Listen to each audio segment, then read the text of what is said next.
सत्संग के 32वें भाग को प्रारंभ करते हैं।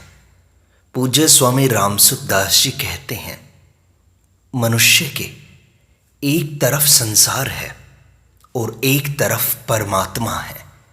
सांसारिक पदार्थों की इच्छा जड़ता है और परमात्मा की इच्छा चिन्मयता है।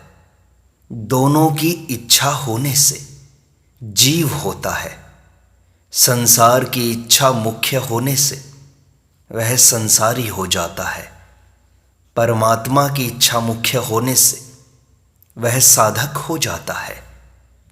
साधन करना मनुष्य का काम है, संसार या परमात्मा का काम नहीं। साधन का अधिकारी मनुष्य है। भगवान का चिंतन, भजन संसार से संबंध विच्छेद करने के लिए है। संसार के संबंध से अनेक पाप होते हैं। परमात्मा के सम्मुख होने से उन्नति ही उन्नति होगी। संसार के सम्मुख होने से पतन ही पतन होगा। शरीर संसार का है, उसे संसार की सेवा में लगा दें। हम परमात्मा के हैं, हम परमात्मा में लग जाएं। संसार से संबंध हमने जोड़ा है, अतः इसे तोड़ने की जिम्मेदारी भी हमारे ऊपर ही है। जीव भगवान को भूला है, भगवान जीव को नहीं भूले हैं। जैसे माँ का बालक पर स्वतः स्नेह, अपनापन होता है, ऐसे ही भगवान का जीव पर स्वतः स्नेह, प्यार, अपनापन है। परमात्मा की तरफ चलने वाले का सभी साथ देते हैं। जैसे गंगोत्री से गंगा की छोटी सी धारा समुद्र की तरफ चलती है तो सभी नदी, झरने आदि उसमें मिलते जाते हैं। परंतु पानी की बड़ी धारा भी खेतों में जाती है तो उसका कोई सहायक नहीं होता और वह खेतों में ही विलीन हो जाती है। ऐसे ही संसार की तरफ चलने वाला संसार में ही रह जाता है, अर्थात जन्मता मरता है। संसार की चाहना पतन का कारण है, भगवान की चाहना उद्धार का कारण है। शरीर संसार से हमारा निरंतर संबंध विच्छेद हो रहा है। हमारा काम इतना ही है कि जिससे संबंध विच्छेद हो रहा है उससे संबंध विच्छेद स्वीकार कर लें। परमात्मा के साथ स्वाभाविक संबंध को स्वीकार कर लें। संसार से हमने संबंध माना है, इसलिए कहते हैं कि संबंध विच्छेद हो रहा है। वास्तव में संसार से संबंध है ही नहीं। हम परमात्मा में हैं, परमात्मा हमारे में है। संसार तो अलग बह रहा है। शरीर के साथ संबंध स्वतः नहीं है, केवल हमने व्यसन की तरह शरीर के संबंध को पकड़ा हुआ है। सबका वर्तमान निर्दोष है, दोष आगंतुक हैं। आगंतुक दोषों को अपने में न माने। आप स्वरूप से निर्दोष हैं, दोषों को अपने में स्थान न दें। दोषों का ज्ञान दोषों को होता है या निर्दोष को? काला टीका सफेद में लगता है, न कि काले में। दोष अनित्य हैं, निर्दोषता नित्य है। जब तक आप दोषों को सत्ता और महत्ता देंगे तब तक वे आएंगे। दोष विद्यमान नहीं है, ना सतो विद्यते भावः। निर्दोषता आपका स्वरूप है, चेतन अमल सहज सुख राशि। मेरे में दोष है, इस भावना से अपने में दोष आते हैं। मैं निर्दोष हूं, यह अनुभव है, भावना नहीं। अपनी निर्दोषता का ज्ञान ही तत्व ज्ञान है, जीवन मुक्ति है। तत्व को जानने वाले का अनुभव ही वास्तविक होता है। तत्व को जानने वाले दो हैं, भगवान और उनके भक्त। दोनों की ही दृष्टि में संसार नहीं है, केवल परमात्मा ही है। संसार तो जीव की दृष्टि में है।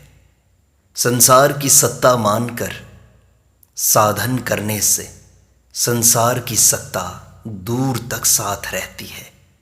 अतः पहले से ही संतों की बात मान लें कि सब कुछ परमात्मा ही है।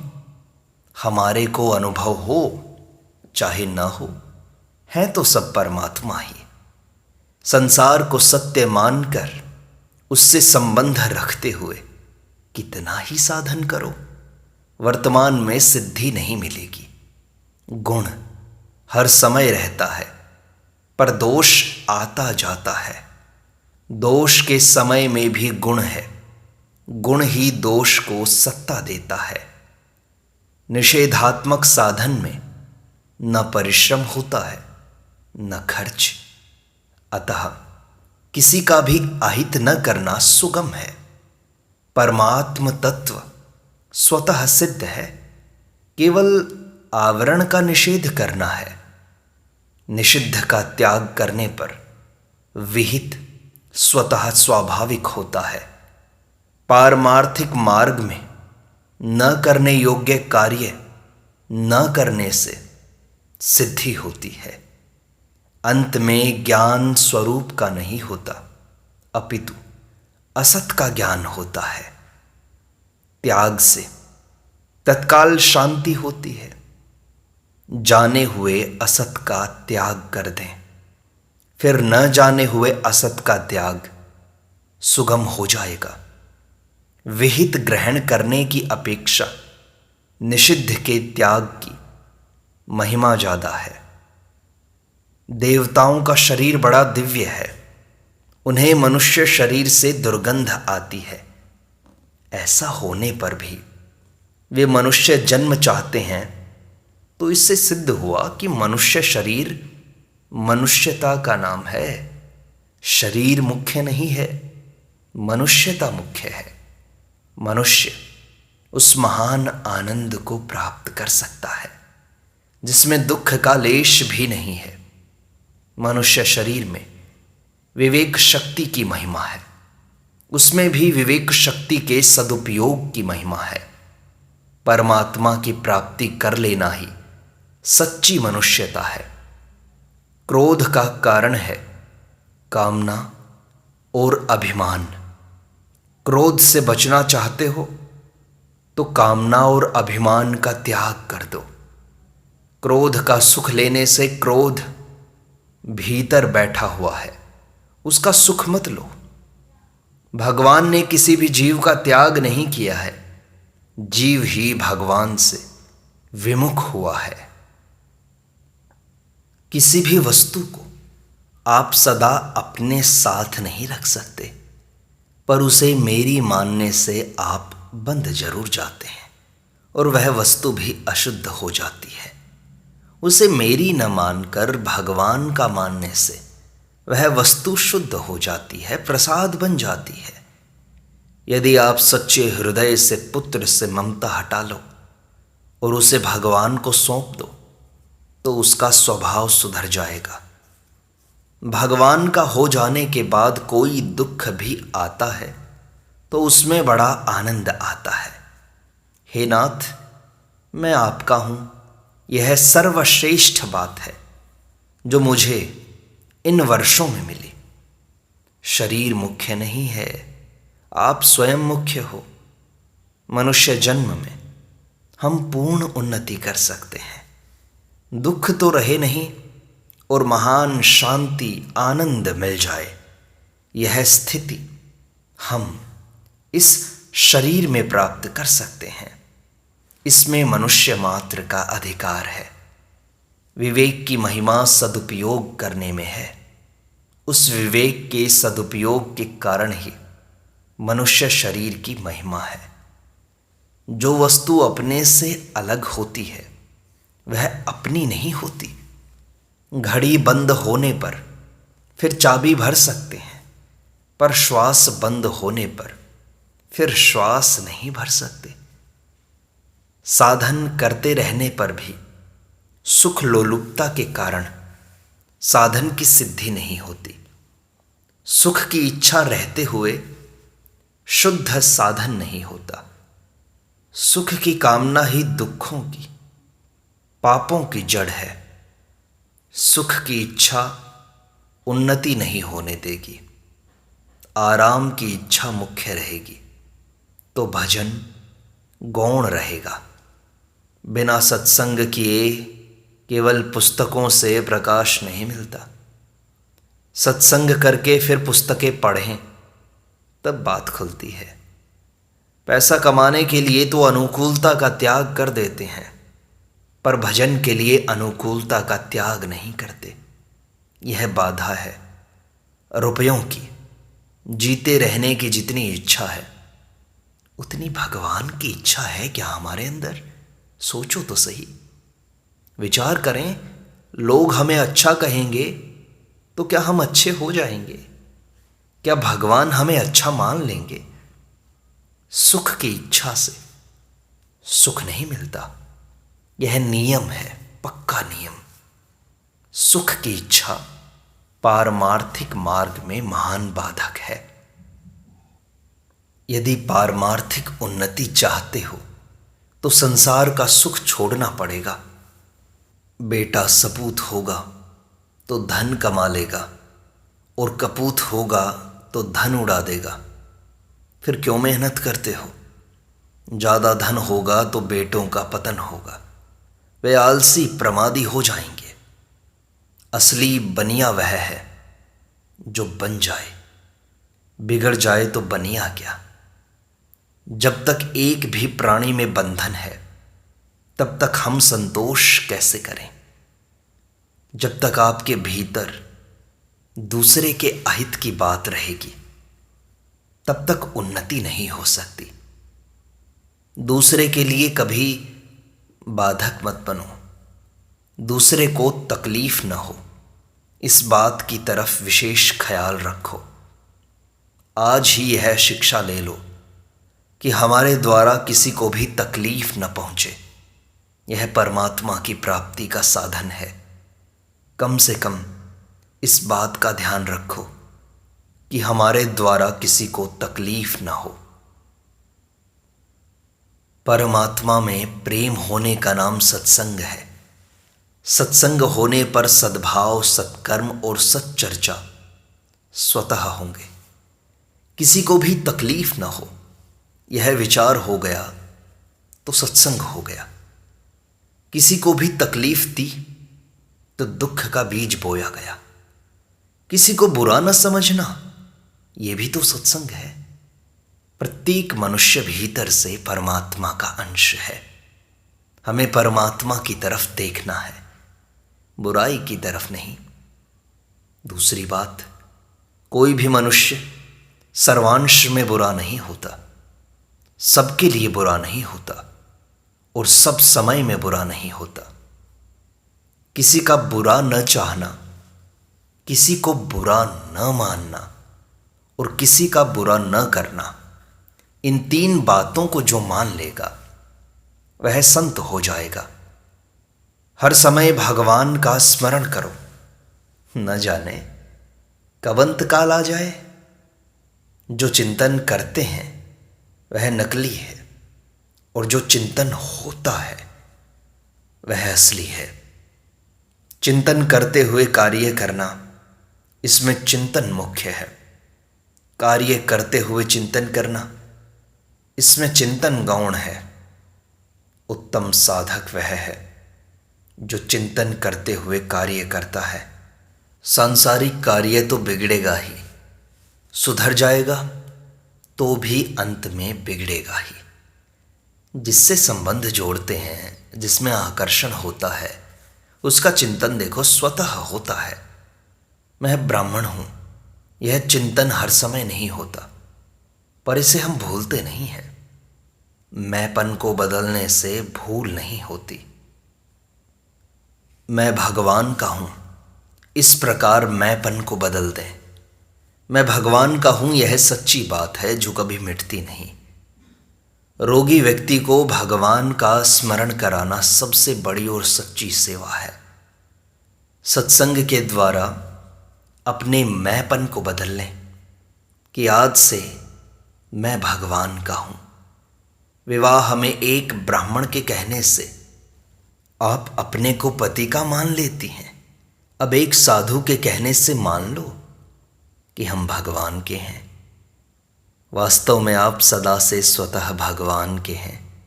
स्त्री पुरुष का शरीर तो बाहर का चोला है। मैं केवल आपको याद दिलाता हूं कि आप भगवान के हैं। अर्जुन ने भी गीता के अंत में कहा, नष्टो मोहः स्मृतिर्लब्धा। मेरा मोह नष्ट हो गया है और मैंने स्मृति प्राप्त कर ली है। संसार सुख लेने के लिए नहीं है, अपितु सुख देने के लिए है।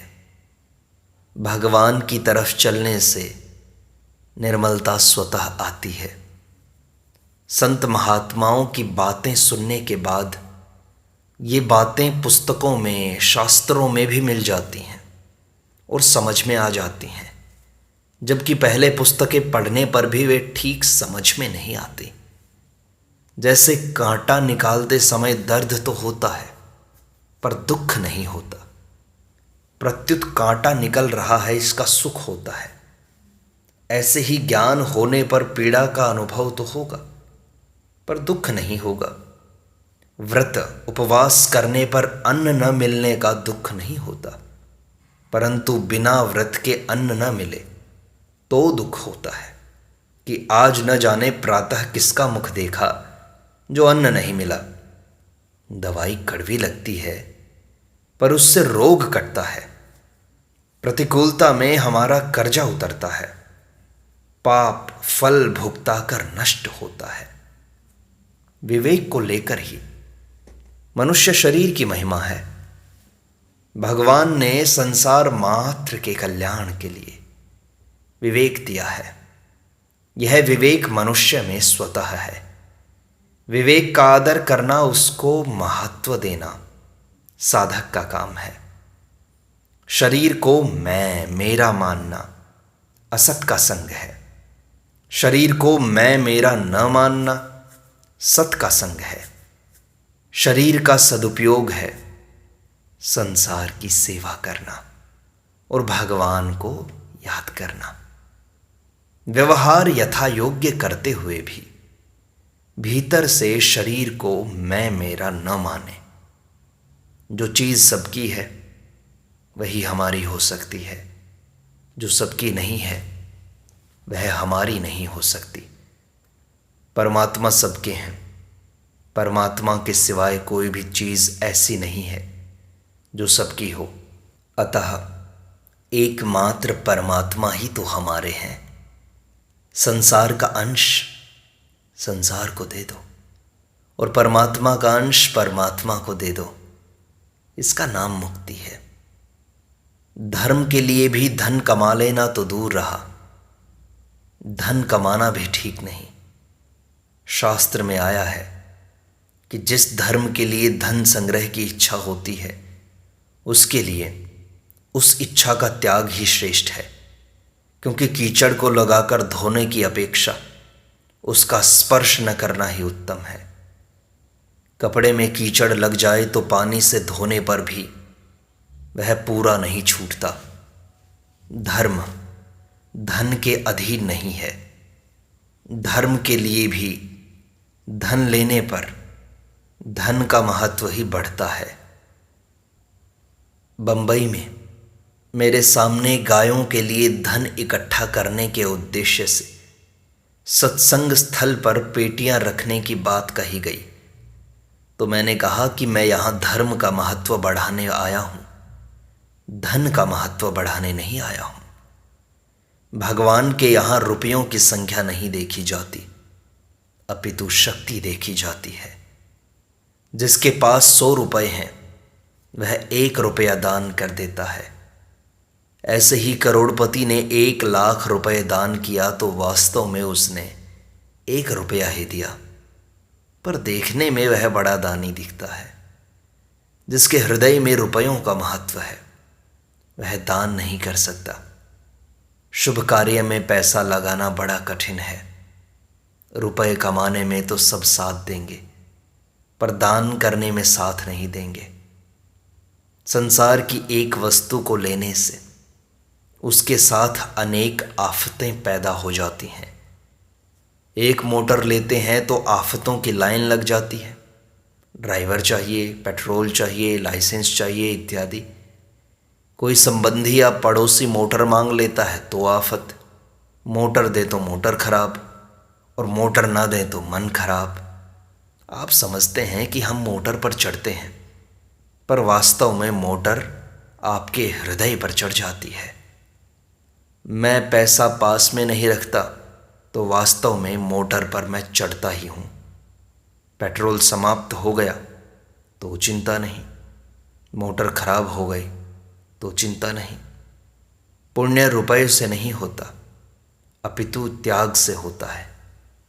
त्याग का जो असर पड़ता है वह रुपयों का नहीं पड़ता।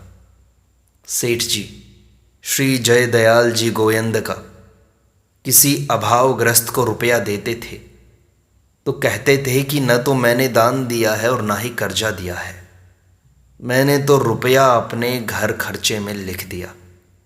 अब तुम्हें ग्लानि हो तो दे देना, नहीं तो मत देना। वे दूसरे को पैसा देकर उस पर एहसान का भार नहीं डालते थे। कल्याण रुपयों से नहीं होता, उदार भाव से होता है। उदारता साथ में चलेगी। अच्छे काम में देरी मत करो, क्योंकि काल सबको खा जाता है। अच्छे काम की मन में आए तो तुरंत कर दो, और बुरे की मन में आए तो देरी कर दो। परमात्मा कण कण में परिपूर्ण है। वे कभी किसी को अप्राप्त नहीं हो सकते और कभी किसी से दूर नहीं हो सकते। ऐसा कोई कण नहीं जिसमें परमात्मा परिपूर्ण न हो, और ऐसा कोई कण नहीं जिसका वियोग न हो रहा हो। संसार स्वतः ही अलग हो रहा है। संसार अभी तक किसी को नहीं मिला। परमात्मा को प्राप्त करना है और संसार का त्याग करना है। इन दोनों धारणाओं का हमें त्याग करना है। संसार जा रहा है, पर यह कहना कि संसार रह रहा है पागलपना है। जो नहीं है उसे है मानना, और जो है उसे नहीं मानना, यह विपरीत बुद्धि है। इस विपरीत बुद्धि को मिटाना ही मुक्ति है। नहीं में है बुद्धि ही परमात्मा की प्राप्ति में बाधा है। इस बुद्धि को शुद्ध करो, सीधी करो, तो कल्याण हो जाएगा। इस प्रकार सत्संग का यह भाग संपूर्णता को प्राप्त होता है। शेष अगले अंक में।